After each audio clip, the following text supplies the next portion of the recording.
की कथा सुनाई, जिससे भक्ति महारानी और उनके दोनों पुत्र ज्ञान और वैराग्य का दुख, उनका कष्ट जो है जीवन का दूर हुआ। लेकिन नारद जी ने एक प्रश्न किया कि महाराज ये बताइए, आज तक हमने इस भागवत की कथा में इतना चमत्कार नहीं देखा था, इतना बड़ा आश्चर्य हुआ, ये तो मैंने पहली बार ही ऐसा दृश्य देखा। बस ऐसा ही होता है कि अभी और कुछ होता है। नारद जी ने कहा, जब ये प्रश्न किया तो ऋषियों ने कहा कि अरे महाराज, अभी आपने तो बस एक ही सुनी है, लेकिन अभी ये दूसरी कथा है। आपने तो ये सुना कि व्यक्ति के जीवन में जो भी कष्ट हो, जो भी दुख हो, वो पूरी दूर हो जाती है। लेकिन अभी इससे भी बहुत बड़ी कथा है, जिसमें एक पापी से भी पापी व्यक्ति का तरण हो जाए। यहाँ तक कि जीते जी नहीं, मरने के बाद भी जिसकी मुक्ति हो जाए, जिसका कल्याण हो जाए, इतना है इस भागवत की कथा में शक्ति। तो इसलिए कहा कि एक प्राचीन इतिहास है। एक बार प्रेम से बोलिए श्री राधे गोविंद सरकार, जय जय श्री राम। ऋषियों ने कहा कि एक प्राचीन इतिहास जो बहुत पुरानी जो है कथा है, बहुत पुरानी, उस कथा को हम आपको सुनाएंगे कि अत्र ते कीर्त्यस्याम कीर्तिहासं पुरातनम् कि यस्य श्रवणमात्रेण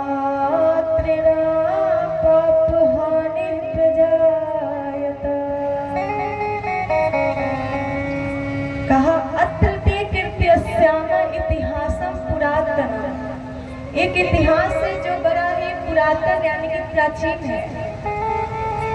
यस्य श्रवण मात्रेण पाप हानि प्रजायते।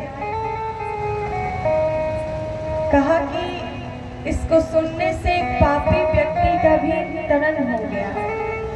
जो पापी नहीं था, क्या था, महापापी था, जो कभी अच्छा कर्म, अच्छा पुण्य ही नहीं किया था। पापियों में भी सबसे बड़ा पापी था।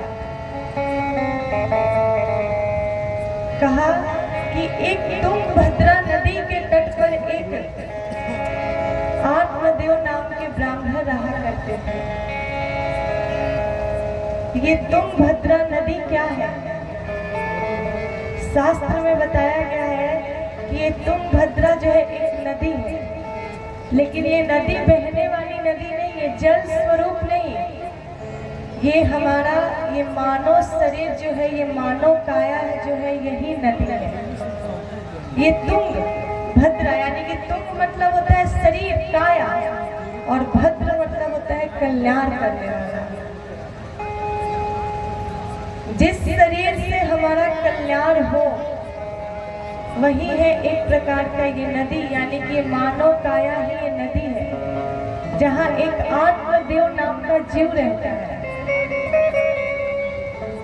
हम और आप क्या है? एक आत्मदेव नाम के जीव, जो कि एक तुंगभद्रा नदी के तट पर रहता है। हमारा और आपका कल्याण कैसे हो सकता है? ये बाहरी दुनिया से नहीं।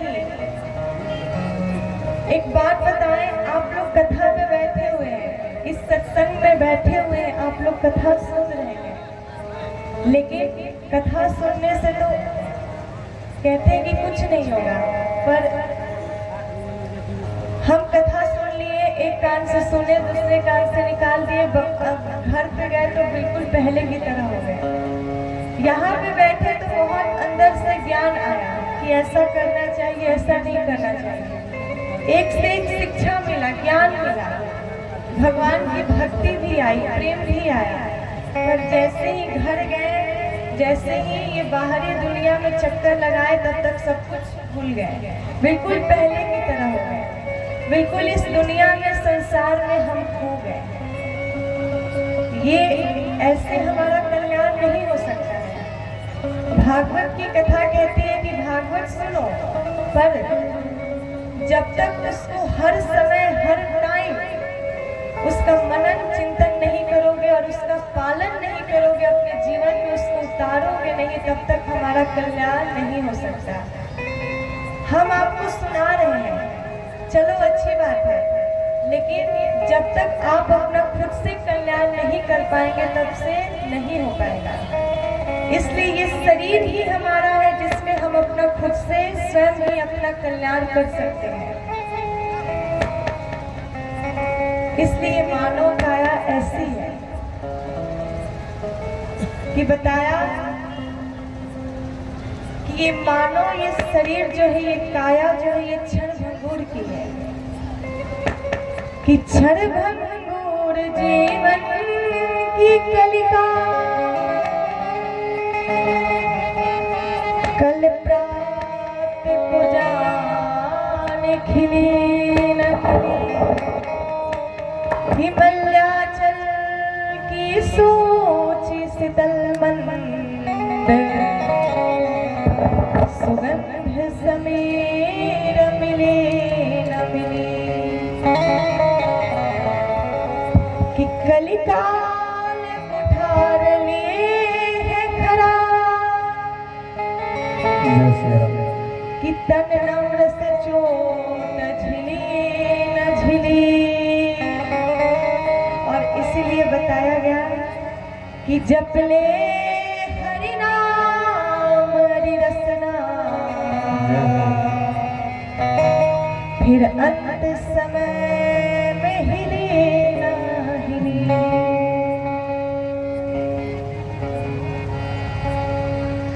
ये कथा बता रही है कि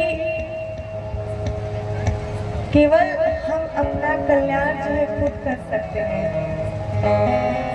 दूसरे के भरोसे, दूसरे के निर्भर रहेंगे तो कुछ नहीं हो सकता।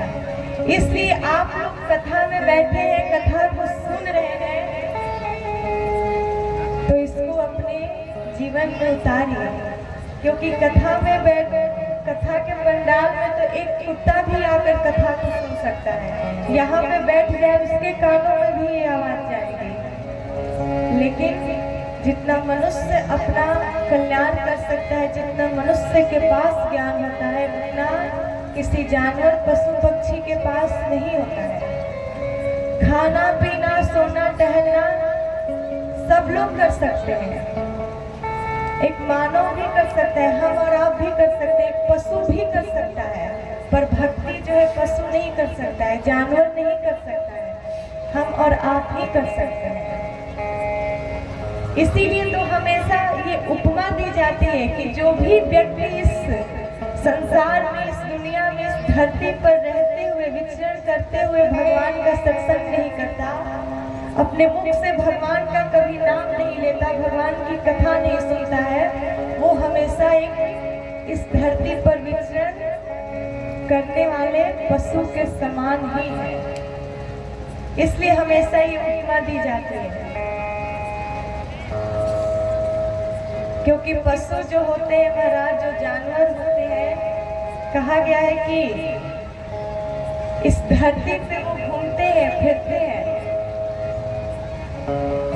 लेकिन सबसे ज्यादा बताया गया है कि जो मनुष्य होता है इस धरती पर, इस पृथ्वी पर विचरण करते हुए भी अगर भगवान की भक्ति ना करे तो ये पृथ्वी जो मैया है उनके लिए ये पशु के समान ही लगते हैं, यानी कि बोझ लगते हैं। इस धरती पर ये मनुष्य जो है बोझ लगते हैं, उन्हें भार के समान लगते हैं। एक बार प्रेम से बोलिए राधे राधे। तो उसी प्रकार कहा गया कि वही एक तुंगभद्रा नदी के तट पर एक आत्मदेव नाम का जीव रहता था। वो आत्मदेव नाम के ब्राह्मण जो बड़े ही सुखी संपन्न थे, पढ़े लिखे थे, एक विद्वान थे, ब्राह्मण थे, पर कहा कि बताया गया है कि इस संसार में कोई ऐसा नहीं जिसके पास कुछ कमियां नहीं है। कोई तन दुखी, कोई मन दुखी। कहा कि वो आत्मदेव नाम के जो ब्राह्मण थे वो सभी चीज से संपन्न थे, सुखी थे, पर एक कमी थी कि कोई तन दुखी, कोई मन दुखी।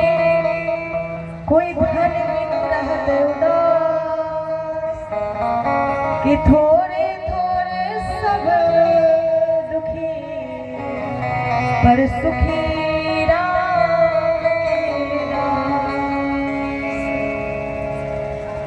उनके लिए बताया गया है कि वो सभी चीज से सुखी संपन्न थे, पर एक चीज की कमियां थी। कौन सी? कि वो संतान सुख से वंचित थे। उनके पास एक भी संतान नहीं था। यहाँ तक कि उनके यहाँ वर्ष